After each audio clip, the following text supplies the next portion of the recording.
Assalamualaikum dostlar. Ben sizlerge müşrikle tanıştırmak. Müşrikler yumuşak tüylü boğan, öydümü bakıldığın söyümlük hayvanlardır. Müşrikler süt içişini belki yaş gördü. Ulağının uzun burutları var. Müşrikler burutları bilen etrafını gözeterlerdi. Müşriklerin görüş kuvveti bek yaşı. Bolu kişileri bek yaşı görüş kabiliyeti var. Müşriklerin kulakları biz anlayamayan tövet avazlarını mı anlayalaydı.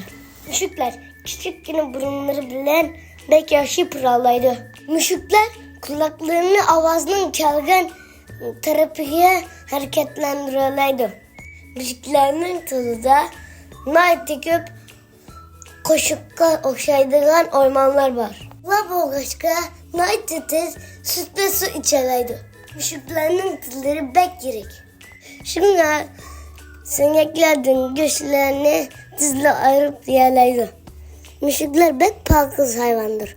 Tili bilen özünü tazlaydı.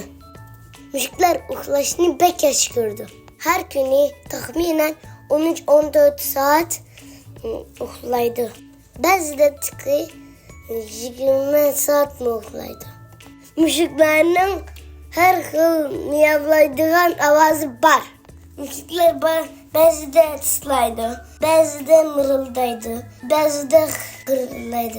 Müşriklerin ineklerini kaşlap koyduğumuzda manamışında mırıldaydı.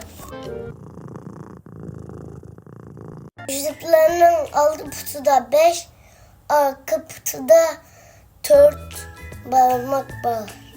Hağlıgan vakitte uzun tırnaklarını çıkaralaydı. Müşrikler oyun oynaştı, bek yakşı gördü.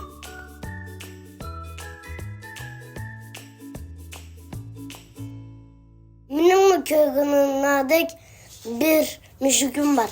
İsmi Boncuk. Müşrikimini bek yaş gördü. Her günüm benim yanımda uhlaydı. Bu bana bek amrak. Umurlarına için rahmet.